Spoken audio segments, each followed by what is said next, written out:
Swinging a drive. Right field and deep. Back goes Aquino. It's got a chance. Gone. Get out the tape measure. Long gone. Fly the W! Cubs fans, it's time to fly the W with Dustin Rhodes and Paul Crawly Jean. This is the Fly the W podcast, part of the Blue Wire Network. Don't forget to listen, download, subscribe. Most importantly, Crawly, we want you to review our podcast. Follow on all the socials. I'm at Mully and Haw on X. And you can follow me at Crawly's Cubs on X as well. You could also follow me, all over the place, all the socials that you're welcome to. But I'm on Facebook, YouTube. Thank you for everybody that's following in. TikTok, Instagram, all of it. But Dustin, boy, after that 9-game road trip, the Cubs return home to Wrigley to take on the Braves. We keep saying this, it's, winning series, which is really good, but it just doesn't feel like it's clicking. Right. It doesn't seem like a team that is hovering at 20 games over 500 that has as we're recording and this podcast and doing this podcast live, a 5-game clear lead in the wild card race. They're 4 games better than the Padres in the wild card race. They're a 90+ percentile chance of being in the postseason. And it seems like a team that lives and dies by the home run, a team that, as well as the starting pitching still has a propensity, if I'm using the word properly, to give up the long ball, and still a questionable-ish end of the bullpen. Daniel Palencia is looking a little more like heart attack Hector lately than I would like, putting a little bit too many runners on base. He's been getting the job done most of the time. What is he, like 22 of 24, 22 of 25 in his chances? But Crawly, to your point, looks like a team that's just doesn't seem like a team that you can really trust in Craigtober.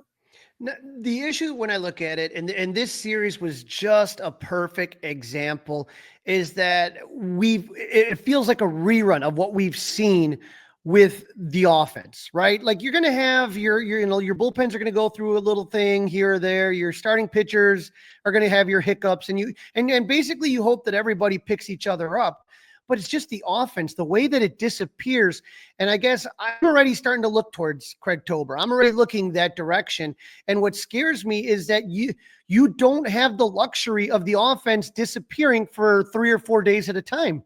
That's it. Your season's over if all of a sudden your offense disappears. And you're not going to be facing Bryce Elders or right. Josh Elders in the postseason. You're not going to be facing those guys. Yeah, great point. And typically, Crawly, to your point about offenses disappearing, that's when they do disappear, right? They do. If you're a team that comes into the postseason scoring 6-7 runs a game, now bring that down to 3 or 4, right? I mean, it's hard to score in the postseason. Yeah, and what's frustrating more than anything, Dustin, is that we just did the 20th anniversary. I had this on my Facebook page and Twitter, Crawly's Clubhouse. It was the anniversary of the other day of Tony La Russa and Dusty Baker barking at each other from across the dugout. That was 2003, and if you remember that series, it was one of those things where they're barking at each other, and it was the Cardinals were in first place. Houston was in second place, and the Cubs were in third place, and they were all a game behind each other. Boom, boom, boom. And it was a 5-game series, and the Cubs took 4 out of 5 in that series, and it just propelled them. The Cardinals got knocked out of first place, and then they'd never kind of recovered. And that really kind of seemed to push the Cubs further. And after Monday night, I watched that win during Labor Day, and I said to myself, is this the one? Is this the game that turns it around and propels this team into Craigtober? And by the end of the series, I was like, no, same thing we've seen the last couple months. All right, Crawly. So the Cubs got Meatloaf, right? Joe Madden used to say, hey, Meatloaf ain't bad. 2 out of 3 ain't bad. Let's recap how things went for the Cubs. Game number 1 was Colin Ray versus Spencer Strider. This takes us back. This is a wild game, Crawly. This takes us back to our Labor Day holiday. Yeah, and for Ray, he took the ball. It wasn't his greatest outing. And we talked about Ozzie Albies. He was on the hot list, and the fact that he always hits the hell out of the Cubs. 2 on, 2 outs in the first. Ozzie Albies singles, puts the Braves up 1-0. Ray ended up in some more trouble in the third with 1 out. They load the bases. Ozzie Albies grounds into a force out. Michael Busch throws home, gets Matt Olson out in the place. And it looked like Ray may get out of it. But with 2 outs, Michael Harris singled, air quotes, to make it 3-0, 2-run score. It was a ball that was in between Tucker and PCA, and it looked like there was miscommunication.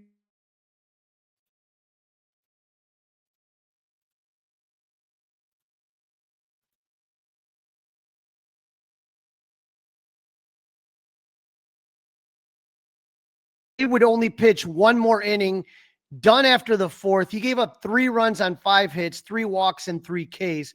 His pitch count was at 78. Now, Taylor Rogers was first out of the pen in the 5th. He got the first 2 outs and then gave up a single, 3 doubles, 3 more runs scored before he struck out Jake Fraley to end the inning. But the damage is done. The Braves Damage is done. Yep. Mm-hmm. Yeah, it's a 6-1 game.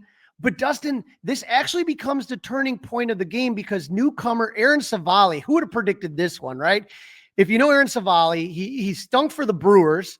He came over to the White Sox in the trade that sent Andrew Vaughn over there, and he got, let go by the White Sox. And so the Cubs pick him up off the scrap heap, and he turns out to be one of the heroes of the game. He pitches 3 scoreless innings, gives up 1 hit, and he doesn't walk anybody. And he was the one that gives them a chance to come back in this game. Here's what Savali had to say. You pitched a lot of big games in your career, but coming into a new club and contributing like you did to save that game in the middle, what was that like for you emotionally?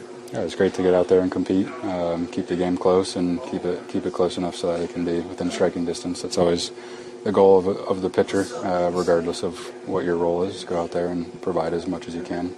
Keep it as close as you can. Did you feel the energy of the ballpark too with you? Yeah, for sure. I've pitched in this stadium as a visitor a few times prior. Being on the home side is definitely a little nicer. It was very, very loud. A lot of people out there into it. So it's good to be out there and compete for this team. How did it feel running in from the bullpen? Yeah. First time in the regular season for sure. Adrenaline's high when you come in out of the bullpen, so felt good to be out there and compete. So Crawly, I got to stop you. How in the world was he able to do this? This was the first time he was ever given a baseball out of the bullpen, and he went to the mound that he's familiar with. He took the ball in his hand, and he threw it over the plate, and he made batters hit the ball with light contact and miss their bats. How is that humanly possible? He's never done that before, Crawly.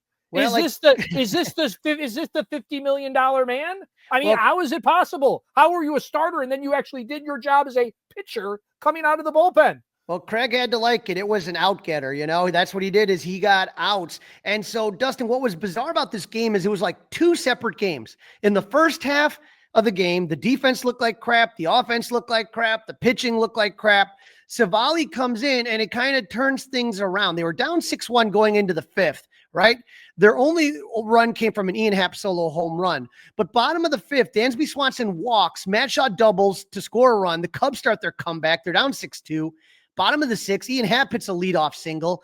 Happ is tagged on a force out at second. Nico's at first. Carson Kelly lines out to get the second out. So up comes PCA, who's been lost. The guy's been lost at the plate.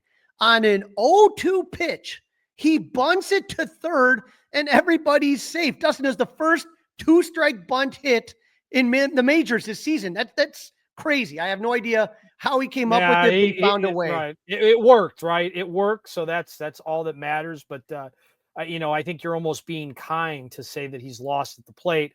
We're going to get into it a little bit more. But, he needs a mental timeout. There's no doubt about that. Well, the next batter, Dansby Swanson, hits a double to left. Nico scores easily. PCA goes from first to home in 9.62 seconds. Dustin, next time they have season ticket holder day, we need to go out there and just get a stopwatch and see how long it would take us. I mean, I would probably pull a hammy, I'm guessing, but 9.62 seconds from first to home plate. So now we got a ball game. It's Cubs pretty good. trailing. Pretty good. The Cubs are trailing 6-4, bottom of the 8th. Former Cub Pierce Johnson, if anyone remembers him, he's on the mound. Ian Hapley's off with a single. Nico strikes out, and Carson Kelly, who is on the cold list, hits a 2-run homer. The game is tied. Wrigley is going nuts. With the game tied in ninth, Counsell hands the ball to Brad Keller. We talked about him last episode, how great he's been. He gets the first 2 batters out, walks the next 2 batters before striking out Michael Harris. Bottom of the 9th, Matt Shaw hits a leadoff single, and in the bottom of the inning, Carlos Santana makes his Cubs debut, pinch hitting for Justin Turner. He strikes out. Tucker and Seiya fly out. We're going to extras. Andrew Kittredge enters the game. Michael Harris is the Manford man. Nacho Alvarez bunts. Harris to third, 1 out. Kittredge gets Jake Fraley to strike out, which is huge, and then strikes out Marcell Ozuna to get the Cubs a chance here to walk it off. With Seiya Suzuki as the Manford man, Ian Happ strikes out and Nico grounds out. But on that Nico ground out, at least it moves Seiya to third. With 2 outs, Carson Kelly, who tied the game in the 8th, lines a single to left field. Seiya scores. The Cubs walk it off. The Cubs win, ties it for the biggest comeback of the season. And I mean, if just the fans there and everything, if you take a look here this season, they did it one other time, May 25th at the Reds. They came back from a 5-run deficit again with the Red Mets 4 and Diamondbacks 4, but that was the biggest. But Carson Kelly, I mean, that was his second career walk-off since May 26 in 2019. And so to me, that was just a long time coming. And so that was also the first Cub with a game-tying home run in the 8th inning or later and a walk-off hit in the same game since Corey Patterson, 2004. Boy, did I think that he was going to be a stud, Corey Patterson. You know, he blew out his knee. I always wonder. Yeah, absolutely. I mean, listen, it was a great win because it would have felt so different had things gone differently because of the stinker on Sunday that we really haven't had to talk about, you know, the ending game against the Rockies. So if you take that stinker game, right? You take that stinker game and then you have that situation, boy, things would have felt a whole lot different. Well, here's what Carson Kelly had to say after the game. And I don't know if anyone likes to watch the post-game interviews, and you can find them all over the place on the internet. Carson Kelly's like a goofy guy. He has like funny facial expressions, and just his reactions are hilarious. Here's what he had to say here. Special moment. You know, as a player, you always dream for a moment like that. And to be able to come through for the guys is great, you know, and a lot of fun. Great game today. What day of the game winning hit too has to be really special. Yeah, I mean, just getting an opportunity to get to that position, and you know, we kept fighting. It was you know, went down early and then kept fighting little by little, and you know, just to be able to get put in that situation is special. This will be forever known as the Carson Kelly game, you know. Oh, really? We're already putting that on it? You tie it, and then with a homer, and you win the game. So it's pretty cool. Bruce Levine. Bruce. Love it. The Carson Kelly game. Yep, I love it. We do that all the time, though. You know, I mean, there was never. Oh, yeah, absolutely. There was never a game until the Sandberg game. May he rest in peace, you know. And now anytime anyone has a big game, it's the Carson Kelly game. So, I mean, that was absolutely fun. Just so exciting. And, you know, now you're pumped up because the Brewers also had a loss. They had a lead and they blew it to the Phillies. And now you're getting there. You're excited. And that takes us to game 2. Shota Imanaga versus lefty Joey Wentz. We know about the Cubs lefty issues. And so Counsell decided to put in Justin Turner and Kevin Alcantara, who was freshly called up for this series.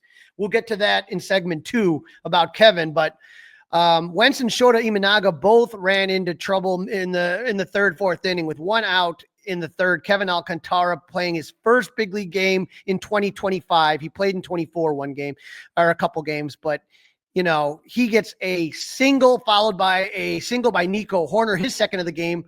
Kyle Tucker up. He doesn't hit a single. He hits a 3-run home run to left field, his first Oppo Taco of the season. Seiya followed that up with a walk. Carson Kelly struck out for the second out, but Justin Turner hits a pop-up that lands between the second baseman, right fielder, and center fielder. It's right in the middle. And then with a runner at first and third, the red-hot Ian Happ scalds one, 103.9 off the bat. Shortstop Ha-Sung Kim could only block the ball. Another run scores. Cubs are up 4-0. And Mr. Excitement, Kyle Tucker on his home run. I mean, I feel good at the plate, and we've been playing pretty solid ball, and I had another really good win tonight. But anytime you can contribute and put some runs up on the board is huge, and especially against a good team in a close game like that. He may be worth $400 million on the field, but he's a interview. He's a soundbite, all right. Yeah, he's a soundbite, all right.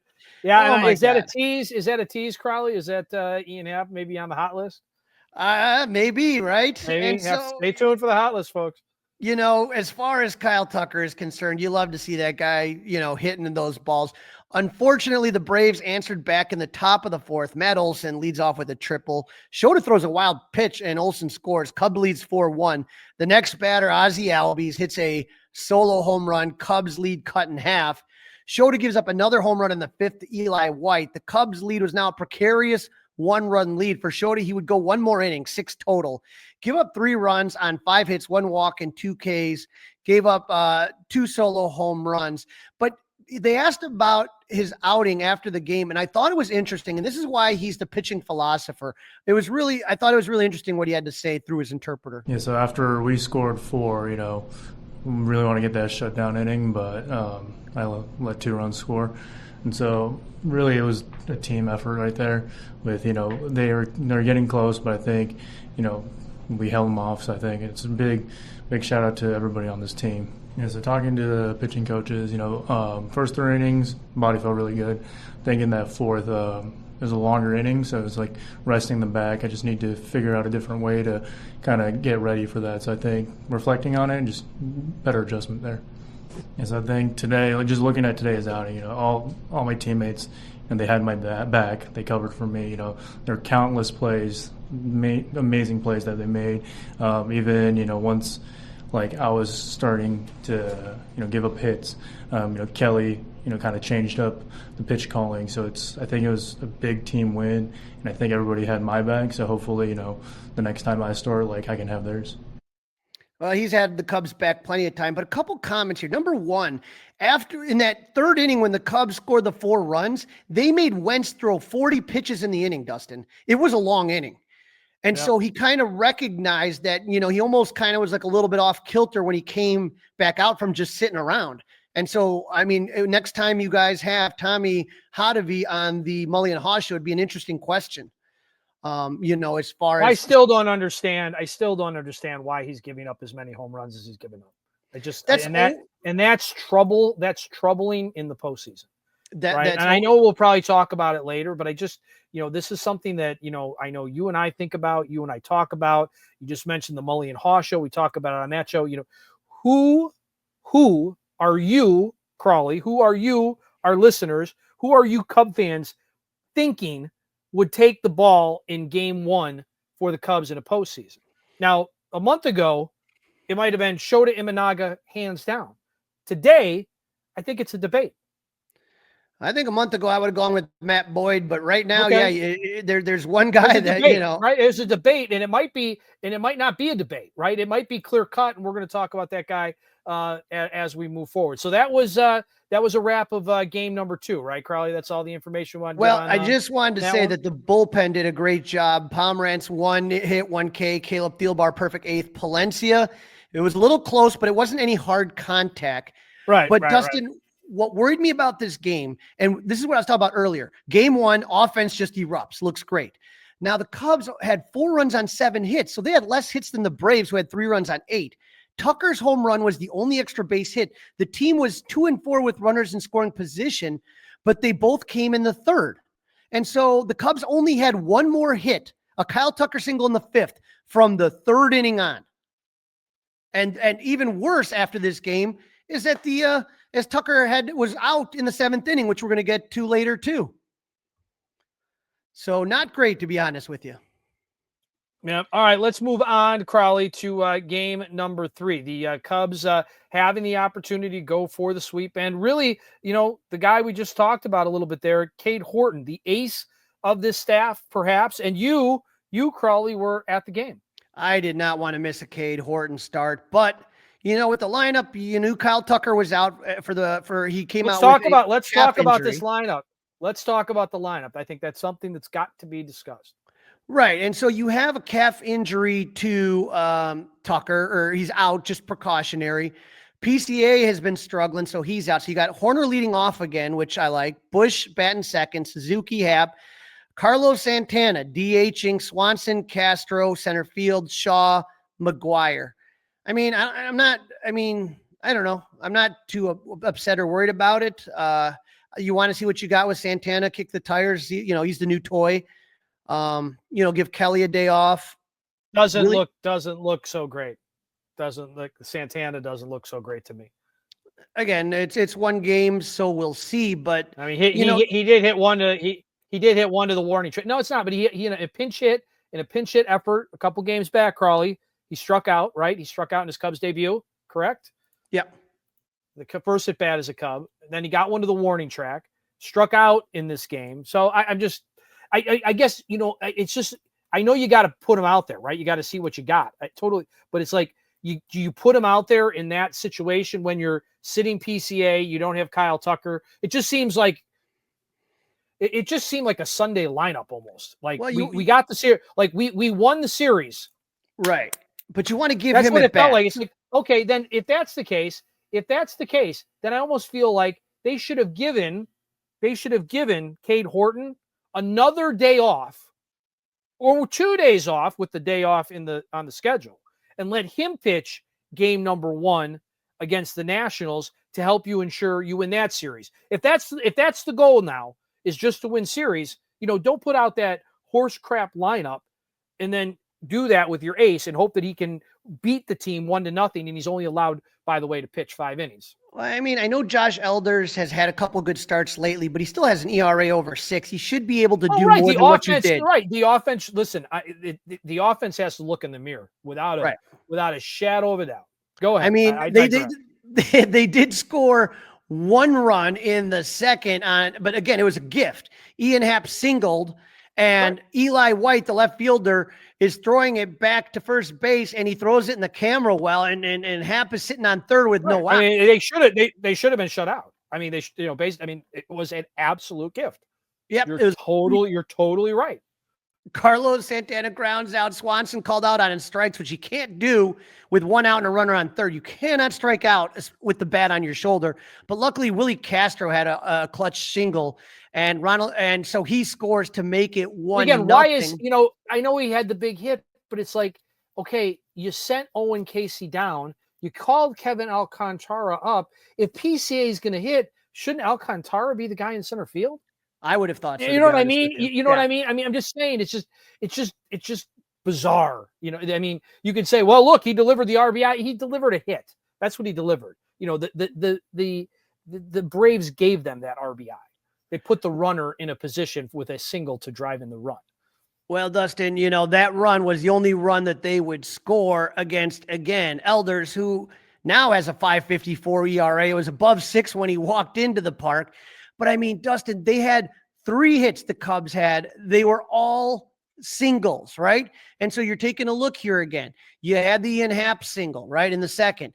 And then you had the Willie Castro also in the second. So half your hits came in the second inning. And then another single in the third, and that was on a Reese McGuire bunt single.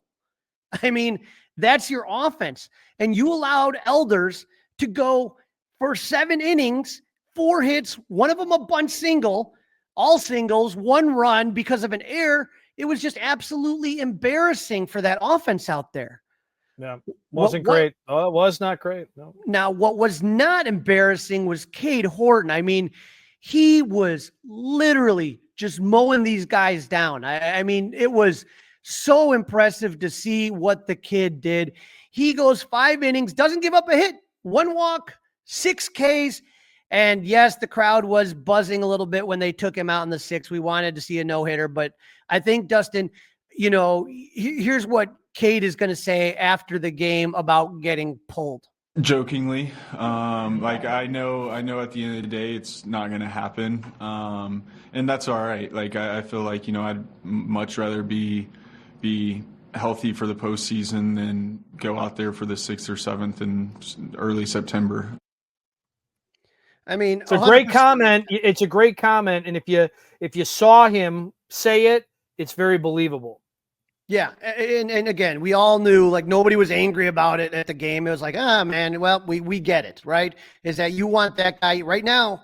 He's your number one starter, Dustin. That's what it would look like. I don't know if they're going to do it just because he's a rookie, but I would say that right now, look at this stat that Marquis threw up there. Jake Arrieta, lowest ERA after All-Star break since 1933, minimum 9 starts. Jack Flaherty, 0.91 in 2019. Steven Strasburg, 2017, 0.86. Cade Horton, second on that list, 0.77. And then Jake Arrieta, 2015, 0.75. That 2015 run by Jake Arrieta, to me, was one of the most impressive runs I've ever seen personally. And, I don't think anybody had a problem with him being taken out of the game. But once he is taken out of the game, again, you only have one run, Dustin. There's no margin for error now, right? And the defense in all 3 games, or after the first half of the first game, like, there were so many good plays. Dansby Swanson, I saw at least 2 or 3 phenomenal plays. I never thought that Matt Shaw was going to be a potential Gold Glove third baseman. I'm not saying he is yet, but he is impressing the heck out of me at the hot corner. Really good. Really, really good. And the fun thing, Crawly, is sometimes it looks like he and Dansby are almost having like a contest. Like, okay, nice play, kid, right? And now let me show you. And it's almost like back and forth. I feel like Shaw is almost upping Dansby Swanson's game. And Dansby Swanson plays a good shortstop, but I feel like both of them are kind of feeding off each other. It's really cool. Yes, absolutely. It's just so fun to watch. And now Cade Horton's out. First out of the pen is Ben Brown. And so Ben Brown gets the first guy he faces to strike out. He then walks Nacho Alvarez on, 5 pitches. 4 of them weren't even close, or 3 of them weren't even close, like not even anywhere near the strike zone. I mean, it was uncompetitive. He gets Ronald Acuna to strike out, but he throws a wild pitch. And so Alvarez gets to second. Now you got the tying run at second on a walk and a wild pitch, but then he strikes out Matt Olson to end the inning, and he's pumped up. Okay, that's great. Then you get to the 7th, and Ozzie Albies breaks up the no-hitter. It's a ball that just went over the glove of Nico. It was, wasn't anything powerful or anything like that. But then a line out for the first out, another wild pitch. So Ozzie Albies is at second. Then he walks Marcell Ozuna, and it was a quick hook here for Craig. He's like, okay, I'm done. He puts in Drew Pomerantz, who gets – this is a weird play, and I don't know if they talked about it on the broadcast. It was a force out, and so everyone was kind of moving around, but it looked like what it could have been a double play ball, but they don't have anyone at first covering. So I don't know if Pomerantz was kind of off the mound. Everyone was kind of moving, but they only get the out at second. So now you got runners at first and third. Ha-Sung Kim hits his third homer off Drew Pomerantz, or third home run of the season off Drew Pomerantz to make it a 3-1 game. And Dustin, everyone the air went out of the stadium. You went from watching a no-hitter. I felt like it. It felt like it on TV at that point. I had Pat and Ron a little bit. I had Marquis a little bit. Interesting stat too, Crawly. 364 days yesterday. It had been 364 days since the last Cubs no-hitter, and that was that combined effort by the Cubs in all of baseball. That combined effort by the Cubs against the Dodgers, I believe. So pretty interesting. The Cubs combined no-hitter? Yeah, that Cubs combined no-hitter. That was Pirates. I was supposed to be at that game, and I couldn't make it last minute. Yeah, that was 364 days ago. So 365 days ago now, but pretty interesting, right? Pretty interesting. That's great, the last one. Baseball hasn't had one all year. Well, and once again, that one last night, Nacho Alvarez would drive in another RBI, and then there would be another home run. This one given up by Taylor Rogers, who I just don't want to see unless it's garbage time, which essentially it was.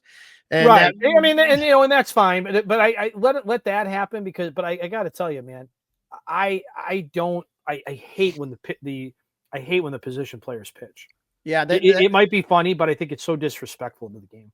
I will say though, Dustin, that it's Ben has got to get it together between the ears. I think that's the issue. I think he has the stuff. That's why I think they should have taken him out after he ends up with 3 strikeouts, right? He had the walk. Get him out of there with a good feeling. That was my whole point. And I don't think they're going to need him in the postseason. They're going to need him in the postseason, but I don't think they're going to give him more than 1 inning. So run it run it like a postseason game, Craig. Run your bullpen. If you're playing games last night with that lineup and you wasted a Cade Horton outing, then play with the pen. And if that's how you were going to play with the pen, then you failed. Okay, that was an F for failure. Okay, we can't have that. We might get away with that in Craig Tember, but you're not getting rid of that, and you're not going to get away with that in Craig Tober. I will tell you, top of the 9th, I was excited to see Porter Hodge come out. He got he's back. 1, 2, 3 inning. Right. And so I feel that if the Cubs are going to go deep in October, I really feel like Porter Hodge has to be what he was before he got injured. And so that is my hope. Good point, Crawly. But I will say, the point I keep making is that all of a sudden, after the Kyle Tucker home run and that third inning on Tuesday night, after that happened, this offense completely disappeared. Did not have an extra base hit after that Kyle Tucker home run in the 3rd inning, and basically just had the one freebie run given to him on Wednesday because of an error. I just thought it could have been a way better series, and to me, it doesn't look like a team that will go far in October. Now, things can change in the next couple of weeks, but it's got to click. We can't keep, again, Monday night, I said, is this the turning point? Nope. Here I feel the exact same as they did when they came into the series. You're listening to the Fly the W podcast. We are part of the Blue Wire Network. Don't forget to listen, download, review. Please subscribe to the Fly the W podcast. 5-star review. We'll take that as well. You can email us, Crawly's Clubhouse, gmail.com. Don't forget, you can watch us, as some of you are right now, live on Crawly's Clubhouse YouTube page. All right, Crawly, the standings after taking 2 out of 3 from the Bravos. How about the Braves, right? I mean, they are miserable. They are a miserable team. Still got a decent lineup. They're miserable. So, we talked about it on the last episode a little bit. They had a lot of injuries, right? And so they were out with Ronald Acuna for a while. For whatever reason, Ozzy Albies had an awful first half. Their big free agent pickup was popped for PEDs. Chris Sale's been injured. There's been all sorts of funky things going on here, but they are a good team. And again, San Francisco, we're going to look at the wild card in a second. They're on a roll. We were all mad about them getting swept. They're one of the hottest teams in baseball right now. And so it's not a matter of who you play. It's a matter of when you play them sometime. And so if you look here, the Brewers, the Cubs, just a little heads up. Just a little heads up, Crawly. The Brewers are losing in the 7th right now to the Phillies, 1-0. There we go. But when you're taking a look here, the Brewers are 6 games up on the Cubs. The Reds are at 500. They're kind of struggling a little bit lately. I think you can put them in the rearview mirror, right? The Reds are kind of not a factor. When you look at this wild card, it's nuts. And the Cardinals are kind of right back in it with the Reds almost, which I didn't see happening. And then the Pirates, you remember the Reds made all those moves at the trade deadline. I thought that that would propel them. That's that argument. Oh, you should have done this. And it shows confidence in the team. Well, the Reds aren't doing much better when they made a lot of moves. Not saying you don't make moves. I'm just saying that sometimes it doesn't work out like you think it is. But this is where it gets interesting, Dustin, is the wild card. Right now, the Cubs are 80 games. So they are really starting to pull away even from the Padres, right? Who are 2-8 in their last 10. Four-game lead over the Padres. That's great. 2-8 in their last 10, the Padres. But the Giants are 9-1 and on a 4-game winning streak. They took 2 or 3 from the Brewers. They swept the Cubs. They are on a tear all of a sudden. They absolutely pounded the Rockies, but that's no big feat right there. But the Reds are 3-7 in their last 10. The Diamondbacks still aren't away from it. And then now the Cardinals are kind of sort of back in it.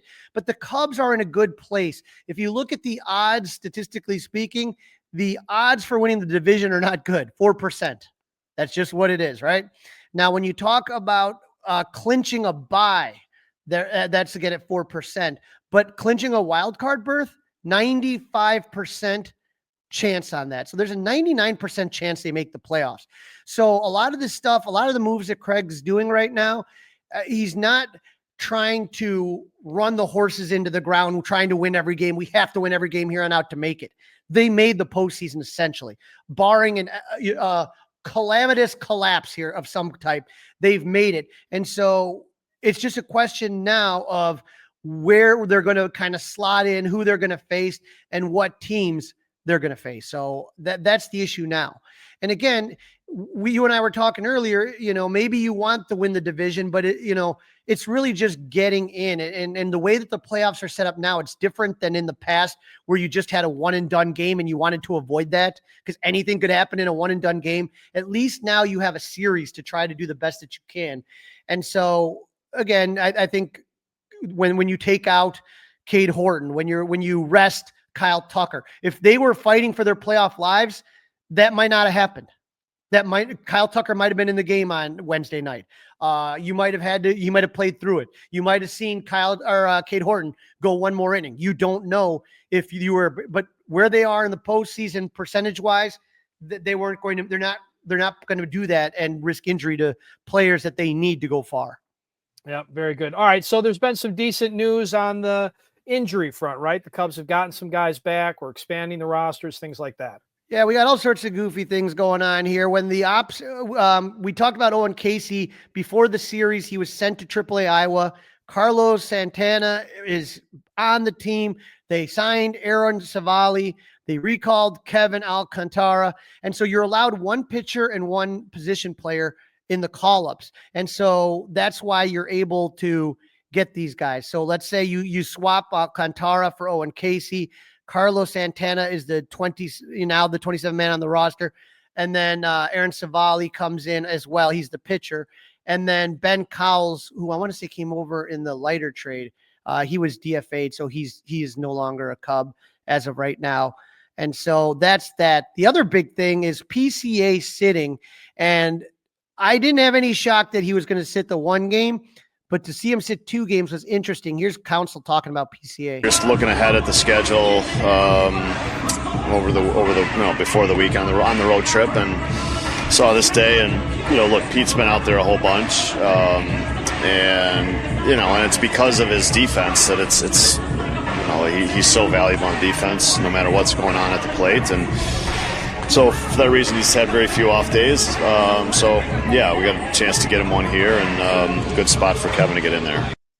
So not only was it 1 game, but it turns out to be a 2 game have a seat for Mr. PCA. How surprised were you that PCA sat those 2 games? Not the one. I was surprised. I was surprised 2 nights in a row. Plus, Crawly, part of that is the paying customer, right? He's not hurt, needs a mental break. But sometimes I think you do have to take the paying customer into effect. If you take a look here, pre-All-Star game, he was slashing 265, 302, 544 with 26 home runs and 71 RBIs. Now, you're talking about a smaller sample size here, but now he's slashing 212, 261, 363. He's got 3 home runs, 12 RBIs. And so he doesn't look right. He is looking lost at the plate. He struck out 41 times compared to 7 walks. Like, PCA's game is never to take walks really that much, unfortunately. No, but my point is then move him down in the lineup a little bit, right? Do you have to sit him, right? Why does he have to be at bat 4th or 5th? Move him down in the lineup. Move everybody up a bit. Throw him back down in the 7-8 area. Why can't you do that?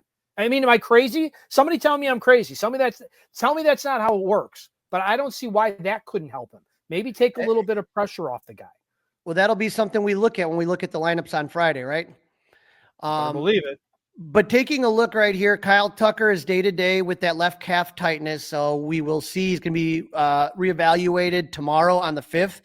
Jameson Taillon is scheduled to begin a minor league rehab assignment with Iowa tonight, the 4th, Thursday.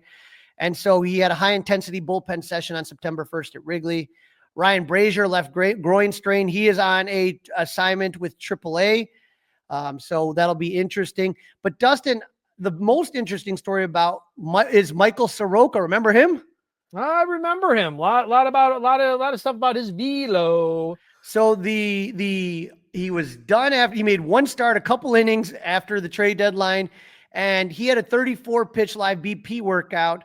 It's basically a 2-inning simulation, and he was again throwing in the mid 90s, not the low 90s. And so team's not sure what they want to do yet, but we will see. But that could be something interesting to watch. Yes, indeed. Something definitely to keep a little bit of an eye on. Crawly, really special treat here. Ronnie Woo Woo Wickers, the ultimate Cub fan, has been coming to Wrigley since 1947. And you went and visited him and talked about his Cub fandom, some of his favorite memories, and his return to the friendly confines for the first time since the end of the 2024 season. Take a listen.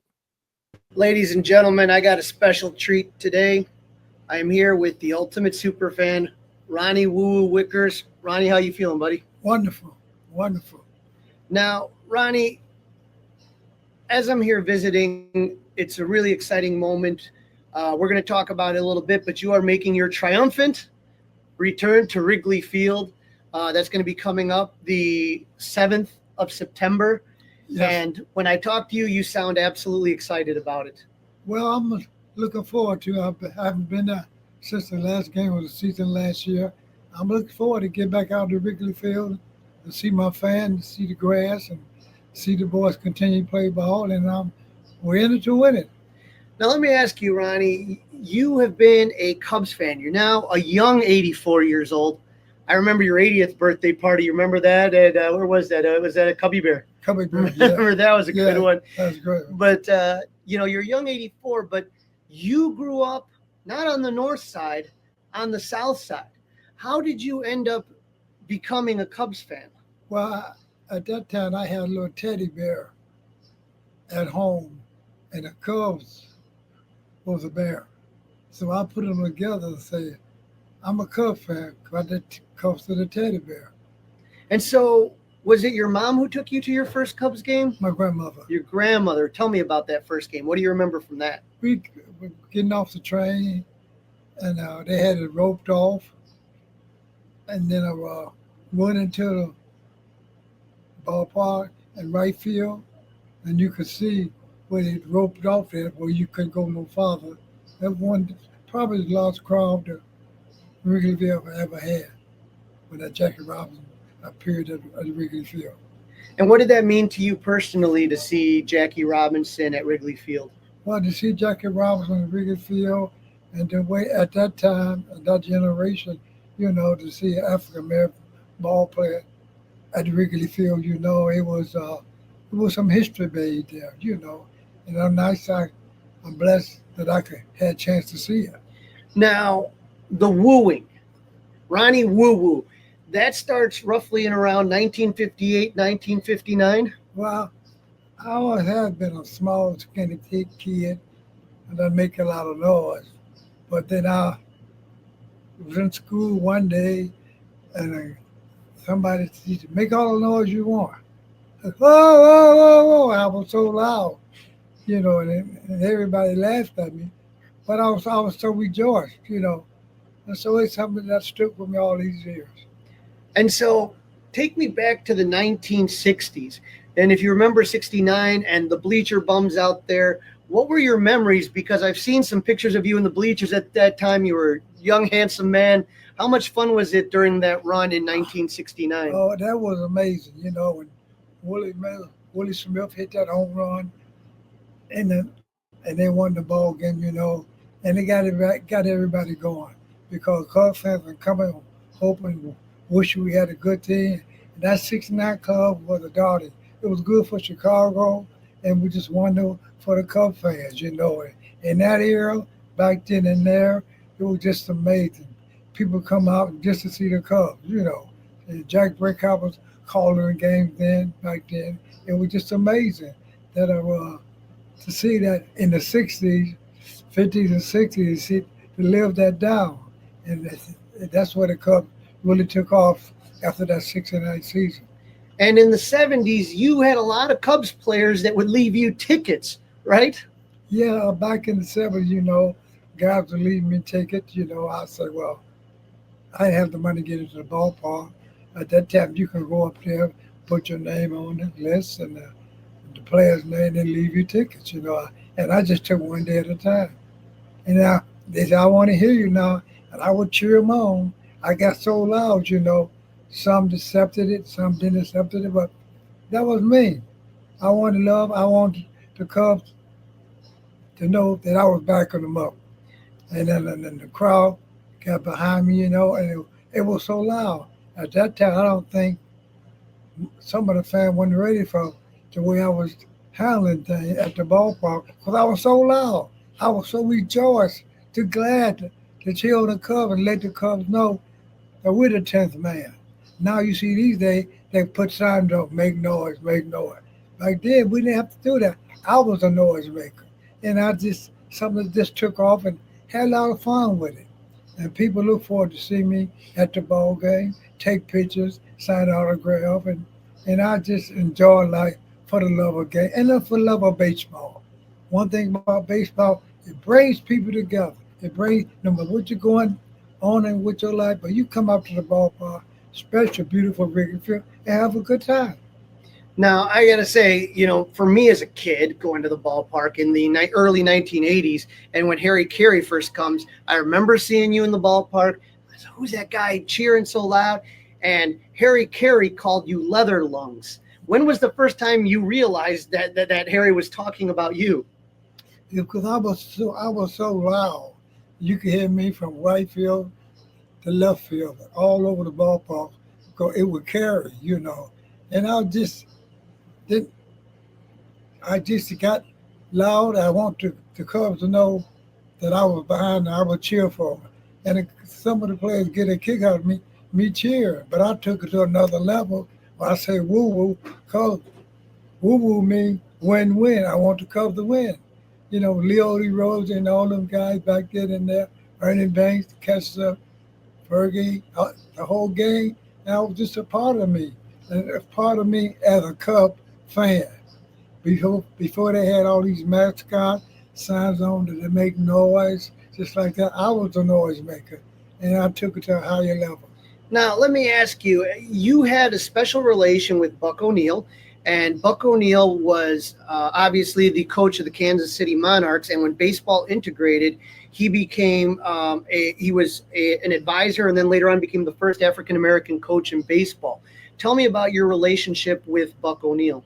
Well, I used to go in the front office. He worked at the front office. I used to go there and talk to him all the time. He said, I want to hear you today, Ronnie.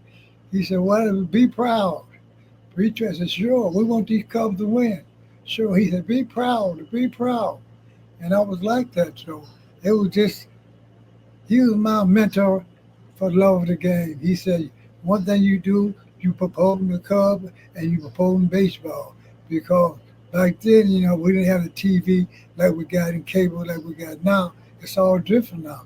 But back then, my voice was the voice for the fans. I was for the fans, and the players knew I was behind them all the way. And they get a thrill to hear my voice when they up to bat or what's going on, or they make a good play. It make them feel good. So it was just I just took it to a higher level. And I love baseball. Buck told me, you go out there and you cheer for them Cubs. And you wear your uniform and be proud. Be proud. And I always remember that Buck said, you go through life, it don't cost nothing to be nice. And I always remember Buck telling me that. When do you remember fans really starting to recognize you, like asking for pictures and all of that stuff? When do you really kind of feel like that took off? Well, in 1968 and 69, I was loud, and people would come up to me because I would go, Cub, oh, Cub, oh, Cub, oh, Cub, oh, Cub, oh, Cub, oh, Cub, oh, Cub, oh, and I wouldn't stop. I would go 15 or 20 minutes, and I would draw the people towards me. I said, I want the Cubs to win. When they win, they knew I was happy. And I showed it with my cheering for them at the ball game. It's just amazing. I didn't plan this to happen like this. I just want the Cubs to win. I just want the Cubs to know I'm behind them then, I'm still behind them now. And that's the funny thing. I remember just seeing you everywhere. It was everywhere, like when Theo got announced, when Dusty Baker got let go. You gave him a big hug. And I'm just saying to myself, there's only one fan base. Would a fan be able to give the manager a hug after he got fired? Dusty meant a lot to you, didn't he? Dusty was a good man to me. He always told me, he always told me, I wish I had fans like you in San Francisco because you really get the crowd going. I said, Dusty, I'm doing it for the love of the game. He said, just keep it up. And you've been at so many, again, Cubs conventions and other things. And when you go to Cubs conventions, the players recognize you right away. Old, young. Which players kind of, obviously you had the 60s guys growing up, but which players did you like later on that really meant a lot to you, that kind of always were very kind to you? Well, Bill Buckner was nice to me. Bill Buckner, and Manny Trio and Jerry Morales, and Steve Trout, the 84 team, It's just been a part of my life. When people come to Chicago, they look forward to seeing me. When Pittsburgh Pirates come to town, I greet the bus, and they look forward to Willie Starter, Dave Parker, Manny Sanguin, John Carolero. They all look forward to seeing me. When Cincinnati came in town, Rose, Bench, Perez, all them guys came in, Sparky and them. They look forward to seeing me. When they come to Chicago, they knew I was there. And they knew they was going to hear me. No matter where they were sitting in the dugout or in the stand, they knew I was a part of them. And I support the Cubs. There's so many people. Rose told me one time, how can you cheer so loud? I could hear you all the way to Cincinnati sometime. Pete Rose. And you got to do something that every Cub fan dreams of. You got to sing the 7th inning stretch. Now, I'm not even going to ask if you were nervous because I don't think you were nervous at all. I thought you were excited. But what was that experience like to be able, and not only that, but the fans really pushing and saying, we want Ronnie to sing the stretch? Well, when I used to watch the games on TV, and I had to see Jack Brickout singing the 7th inning stretch. And I said, one day I would like to do that. And Jack Brickout told me, keep it up, kid, you be okay. Brickout called me the kid. And so I always remember that. He said, you go through life, you support those Cubs, you'll be fine. And I always remember that, though. This was before Harry Carey, but Brickout at that time, that was a part of the game that the fans played a big part because they weren't drawing the crowd that they were drawing then.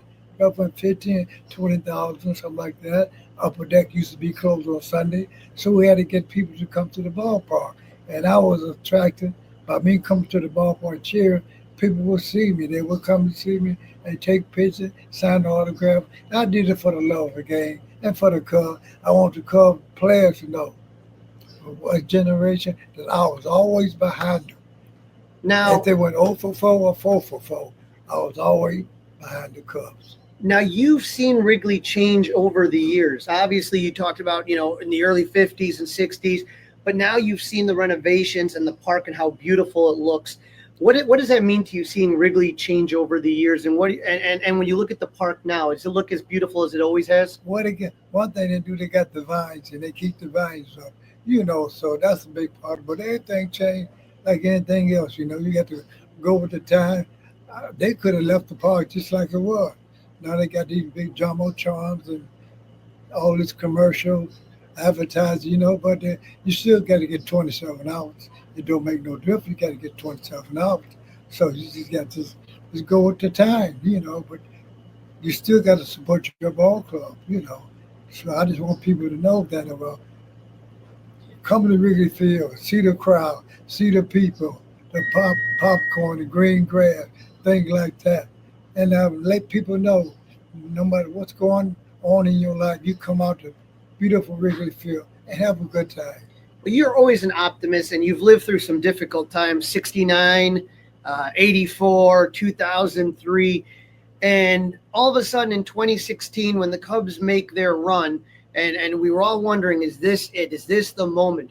Where were you and what were you doing when the Cubs won the World Series? I was when the Cubs won the World Series, I had a chance to go to Cleveland, but I wanted to be in the city. I was at the Holiday Club up on Sheridan Road. I watched that final game right then and there. And when they won, it's just magic. It's just something that I'll never forget. That was unbelievable. The parade was phenomenal. And so, Ronnie, again, you've been going strong for so long, but this year you've had some health setbacks, and people obviously were concerned about you. And we put it obviously on social media that they could write you letters and send you gifts. How do you feel as far as just seeing what the fans, the outpouring of love and support for you as you're going through some of these health struggles? Well, it's been wonderful. The fans, people send me cards, get well cards, and let you know you go through life, it don't cost nothing to be nice. I try to be nice to all the fans, sign autographs, take pictures, and boost them up. Don't look back, because it's like a home run ball. Yesterday gone and won't be back. But it's now, and what it is now, I'm shut in now, but I'll get back out there on the 7th and take it from there and continue to go to more ball games. So 2004, the last game of the season in 2024, last game of the season, that was the last time you were at Wrigley Field. I saw you at Cubs convention, and that's when, you started to have some trouble. But now this is just this whole season. We're almost into September. You haven't been to a game, and you are going to be going on September 7th, Sunday. And when you found out that you were going to be going, that there's going to be some arrangements made to make sure that you're there and that you're okay, what went through your head when they finally told you you're going back to Wrigley Field in 2025? Well, it just a cloud came over my head. It just said, thank you. I always like coming to Wrigley Field. To go back there on the 7th, it'd be an honor to get back to Wrigley Field and see the Vine, see my fans, and see everybody, the media, and just cheer on the Cubs and we get to this World Series. Yeah, and hopefully they do. Is there something in particular that you're going to be looking for when you go to that game? Is there going to be kind of just that feeling that you overcame so much this year and you're finally back where you're happiest? Well, I feel that me going up back to Wrigley Field for the first time this year, it's amazing. And God is good. He knows how much I care for the Cubs and how much I want them to win, and for the fans to come out and support me and see me. And I do it for the love of the game and for the fans, because without the fans, the ball players wouldn't be nothing. You should never forget the fans. And I try to draw fans to the ballpark. And it's just amazing how me going through what I'm going through now, I'm finally getting back out to Wrigley Field and go see the fans and see some green grass, maybe eat a hot dog and be happy. And thank God that I'm back at Wrigley. Well, Ronnie, you truly have defined what it means to be a super fan, and there's been legions of people that just you've made them smile, and you talk about just being kind, but that's the thing. It's just making people smile, making people laugh, and it's about having fun, and I think sometimes that gets forgotten is that in this crazy world where we can't control anything, you can just go to a ballpark and it doesn't matter. Just be friendly with everyone, be nice with everybody, cheer on the Cubs and hope that they win. And so, really I can just only speak of myself, but I've gotten tons of contacts from people that have said, please give Ronnie our best. We love him. People that have sent all this great stuff here. You've meant a lot to a lot of Cub fans. And I think, the fact that you being there on September 7th it's going to be very emotional for a lot of people. And I think it's going to be extremely emotional for you as well. It'll be emotional, but it'll be happy. It'll be joy. I'm back at Wrigley Field where I've been for so many years. And to go back there on the 7th is just a blessing to be back at Wrigley Field and cheer on these Cubs and get this world championship. We got 31 games left, whatever, we got a chance to make it. We're in it to win it. And Ronnie, when all is said and done and all of us have our time, we just, had the untimely passing of Ryne Sandberg and all this stuff. But at the end of the day, what would you say you want people to remember most about you? It don't cost nothing to be nice. When you're right, you sleep at night. Be kind to everybody, lift them up, and let them know that you care.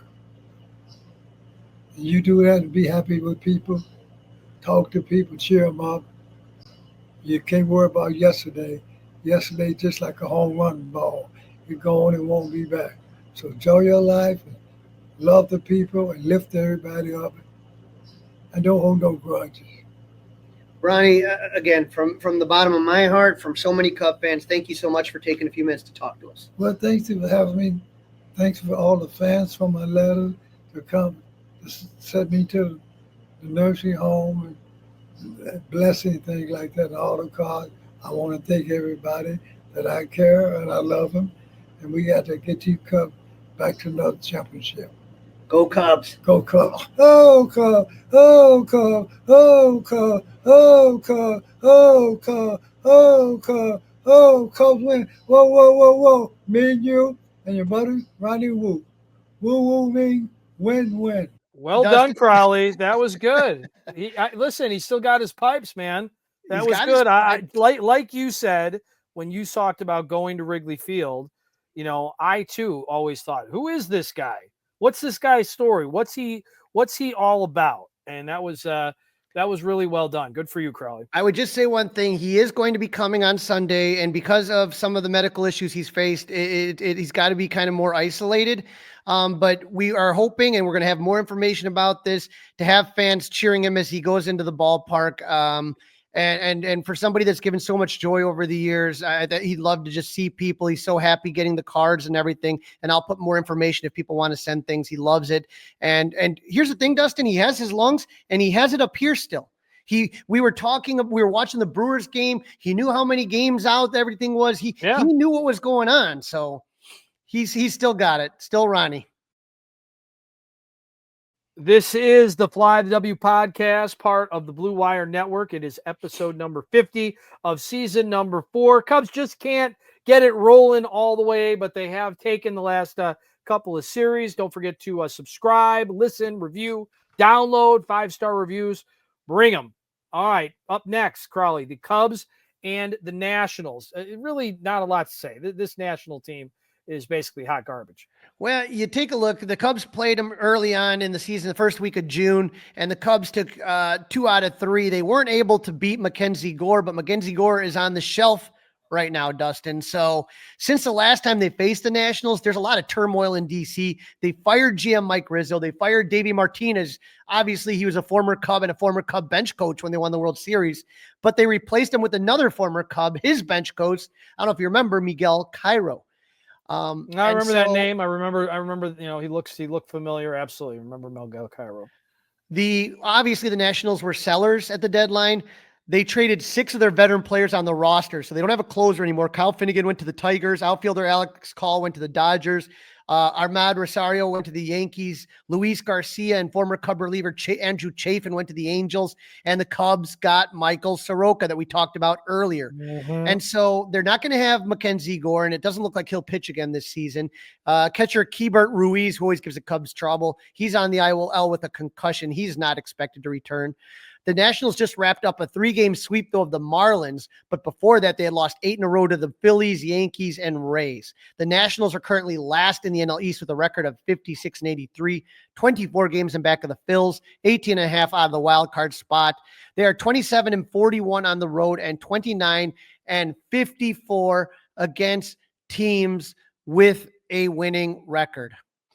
All right, Crawly, tail of the tape. You hear the bell, tail of the tape. Again, this last 3 weeks, very important. Last 3 weeks. Last 3 weeks, not season. Last 3 weeks, the Nationals have been hitting better than the Cubs. Nationals hitting 239, 21st in baseball versus the Cubs, 233, 25th in baseball. Slug, the Nationals, the Cubs are actually ahead of the Nationals on that, barely. 381, which is 24th in baseball compared to the Nationals, 375, which is 25th.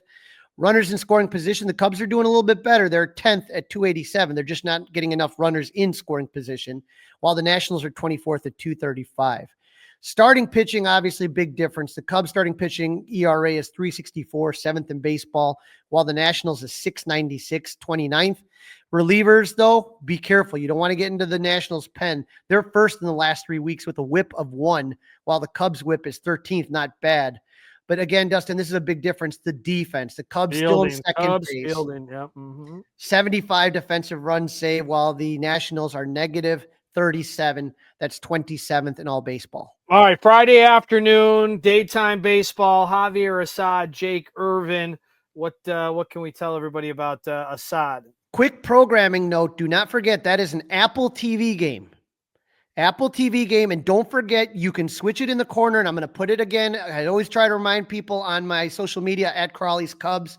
You can listen to Pat and Ron perfectly synced to perfect 1080 picture. It's one of the most fun experiences. I really enjoy it. I know everyone does. I am going to try to do that tomorrow. Also, it's Sammy Sosa Day, right? It is the Cubs Hall of Fame weekend. Sammy Sosa Friday, Derrek Lee Saturday, and the Hall of Fame ceremony on Sunday. The Cubs always do a fantastic job. How many of those games are you going to, Crawly? I'm going to all 3. Oh, look at you. Friday, Saturday, Sunday, all in the bleachers. So wow, look out. Look out. So Javier Assad started 4 games since coming off the IL on August 12th. He's 1-1 with a 4.05 ERA with 10 strikeouts and 20 innings pitched. On August 17th, he gave up 1 run, 4 innings against the Pirates. He had his best start on August 26th against the Angels, 1 run and 6 innings of work. In his last start against the Rockies, of course, he gave up 3 runs in 6 innings. He's 1-0 lifetime against the Nationals in 3 games. 2 of those starts with the .338. Assad needs to watch out for CJ Abrams, who's 4 for 8, but Paul DeYoung is 1 for 7, and Dylan Cruz is 0 for 6 against Javier. All right. So what about the Nationals? Who are they sending out? Jake Irvin's a 28-year-old righty who is 8-10 this season in 28 starts with a 5.42 ERA, 102 strikeouts, and 154 in the 3rd innings. Irving took the loss on June 5th against the Cubs, giving up 3 runs in 5 innings. He's had a rough month of August, going 0-5 with an 8.78 ERA. On August 19th against the Mets, he gave up 6 runs in 6 innings. On August 24th, the Phillies tagged him for 3 runs in 2 1/3 innings. And in his last start on August 30th, he gave up 4 runs in 6 innings against the Rays. Jake is 0-3 lifetime against the Cubs in 4 starts with an ERA of 8. Irving better watch out for Michael Busch, who is 4 for 8 with a double and home run against him. PCA 2 for 6 with a homer and 4 RBIs. So maybe that gets him going. And Say is 3 for 10 against Irving, who's mainly features a 4-seamer, curve, and sinker. Very interesting. All right. So that takes us through game number 1, correct? And now we'll move over to game number 2. Programming note, Crawly. I am doing pre and post with game number 2. We got Matthew Boyd and Brad Lord. So 12:45, you can catch me on the score, and then catch me after the game with the hopefully flying the W post-game show. I should catch you for breakfast. I should be around there, right? That'll be pretty cool. I'll be there early. Yeah, we'll text. Left-handed pitcher Matt Boyd versus right-hander Brad Lord, 120. Boyd 12-7 with a 2.94 ERA and 27 games started, 142 strikeouts and 159 in the 3rd innings. August was a rough month for Matt. He went 1-3 with a 4.54 ERA and 6 starts. On August 19th against the Brewers, he gave up 4 runs in 5 1/3 innings. On August 26th, he gave up 5 runs in 5 1/3 against the Giants. And in his last start, he gave up 4 runs in 6 innings against the Rockies. Boyd hasn't faced the Braves a whole bunch in his career. He has a no decision in 2 games. Only one of them a start with a 3.86 ERA. The last time he faced Atlanta was 2022 when he pitched 2 innings out of the pen. Most of the Braves don't have more than 2 at-bats against Boyd. Acuna's 1 for 4 and Olson's 0 for 4 against Boyd. And what happens with the Nationals pitcher? Introduce us to him. Yeah, Brad Lord is a 25-year-old right-handed rookie who is 4-8 with a 4.34 ERA in 43 games. 14 of them starts with 85 strikeouts and 103 in the 3rd innings. Lord's bounced between the bullpen and the rotation. Like Boyd, August was not kind to Lord. He's 2-3 with the 7.06 ERA. On August 20th against the Mets, he gave up 4 runs in 5 1/3. On August 25th, he gave up 7 runs, 6 earned against the Yankees in 4 1/3. And in his last start against the Rays, he gave up 7 runs in 3 innings. Lord has only pitched 1 inning against the Cubs out of the pen, didn't give up any runs. The only Cub that has more than 1 at bat against him is Carlos Santana, who's 1 for 3. Lord throws a 4-seamer, a sinker, slider, and changeup. All right, very good. So Sunday, full NFL schedule. So it'd be interesting to see how that all shakes out. I know you're going to be there. Huge day for Cub fans. But now the NFL is in play. NFL Crawly kicks off tonight, just in case you're not paying attention. Colin Ray, Andrew Alvarez. No, so Ray is, they said TBD. It's technically Ray's turn in the rotation, but I wonder if they got something up their sleeve. All right. Colin Ray is 10-6 with a 4.30 ERA in 28 games, 24 starts with an ERA of 4.30, 98 strikeouts in 136 innings pitched. On August 20th against the Brewers, he gave up 2 runs in 5 2/3 innings. On August 27th, he struggled in San Fran, gave up 7 runs in 6 innings, 6 earned in 4 2/3 innings. And his last start against the Brewers, he gave up 3 runs on 3 hits and 3 walks with 3 Ks, which led to a high pitch count done after 4. But Ray is 2-0 lifetime against the Nationals in 3 appearances. Only one of those was a start, and that was in 2016. He faced the Nationals in Washington this season, but came in after Craig Counsell went with an opener. I don't know if you remember that. Ray was struggling. They had an opener, and then he pitched 5 1/3 innings of scoreless ball. No one on the Nationals has more than 4 at-bats against Ray, but Josh Bell is 2 for 4 with a double. And for the Nationals, who is Andrew Alvarez? Andrew Alvarez is a 26-year-old rookie who made his debut last week on Labor Day. He was added when rosters were expanded to fill Mackenzie Gore's spot in the rotation. He was a 12th round draft pick in 2021. In 2023, he was named the Nats Minor League Player of the Year. His first start was against the Marlins, and he pitched 5 scoreless innings, gave up 1 hit, 2 walks, and struck out 4 to get the win. Alvarez became the first pitcher in Nats team history, which is only 2005, to throw at least 5 scoreless games in his major league debut. None of the Cubs have seen Alvarez, who features a slider, a 4-seamer, and a curveball. All right, we talked about it a little bit earlier, the hot and the not, and Ian Happ indeed is on the hot list, and PCA is on the not list. Yep, Happ 11 for 24 with 3 home runs, 8 RBI, slashing 458, 519, 958. Kyle Tucker was on the hot list, 7 for 18, 1 home run, 4 RBI, slashing 389, 500, 667. Those are the hot, but on the not, Carson Kelly, 2 for his last 10. He did have that big home run. Willie Castro, 1 for his last 11, and PCA 1 for 15. Slashing 067, 167, 067. That's why he got that extended day off. Is there a national Crawly that we need to worry about when they've got a bat in their hand? Brady House, 5 for 12 with 1 home run, 4 RBI, slashing 417, 417, 750. Look out. He's a third baseman. Dalen Light is a right fielder. He's slashing 8 for his last 23 with a triple and 3 RBIs, slashing 348, 37, 478. But then, I mean, some of these guys, James Wood, we saw him in the home run derby. He looked like a really good young player. He's hitting 190 in the last week. Paul DeYoung is hitting 133. Their catchers are hitting 125. Josh Bell at first base is hitting 118. You got 4 or 5 guys on this team hitting in the hundreds right now. All right, it's prediction time. I'll go for it's a sweep, Crawly. Okay, stop messing around. I know it doesn't matter as far as the division goes, but programming note, Phillies up 2-0. Brewers batting in the bottom of the 9th with 1 out. Cubs are going to sweep. You owe it to the fans. It's Hall of Fame weekend. Should be a beautiful weekend out at the old Federal Landmark. And go Cubs. I got it. Cubs taking 2 out of 3. I like them in game 1, game 2. You're worried about game 3. Yeah. And Lefty, listen, Alvarez, if they're gonna, maybe they're just gonna throw in the towel, right? Maybe they win the first 2, they throw in the towel, and everybody's having meatloaf. We'll have to wait and see about that. So I got a sweep. Crawly's got 2 out of 3. It's a wrap. Don't forget to listen, download, review, subscribe to the Fly the W podcast. You got any questions? Well, we've got answers. Crawly's going to be out at Wrigley all weekend. He told you that. So make sure you're following him around on social media. I'll be out there Saturday on the Score pre and post. Crawly's Clubhouse at gmail.com is how you reach us via the internets on the email chain. And you can also watch us like some of you are right now by subscribing to Crawly's Clubhouse YouTube channel. Crawly, take it easy in the bleachers at Wrigley this weekend. It is going to be a fun weekend. Sammy, Sosa, and Derrek Lee. There couldn't be 2 more deserving Cubs.